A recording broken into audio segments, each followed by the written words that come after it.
This past spring, I was down at Montrose Bird Sanctuary in Chicago, and I was watching this young Wilson's warbler jumping around in a bush. And I was able to take a couple of pictures, and I saw that something was wrong with the right side of the bird's face.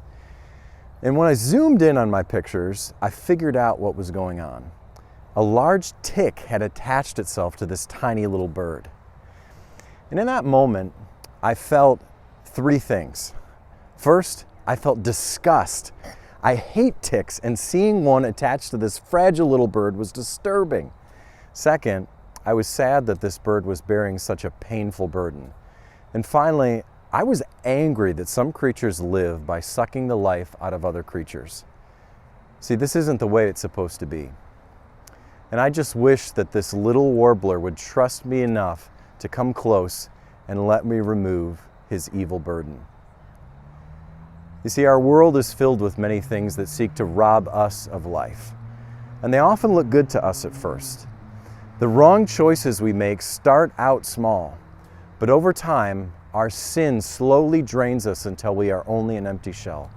The disgust, sadness, and anger that we feel when we see a tick is only a taste of what God feels when He sees our sin, and He longs to set us free. See, the Bible says that Jesus entered into our world of death so that we may have life and have it more abundantly.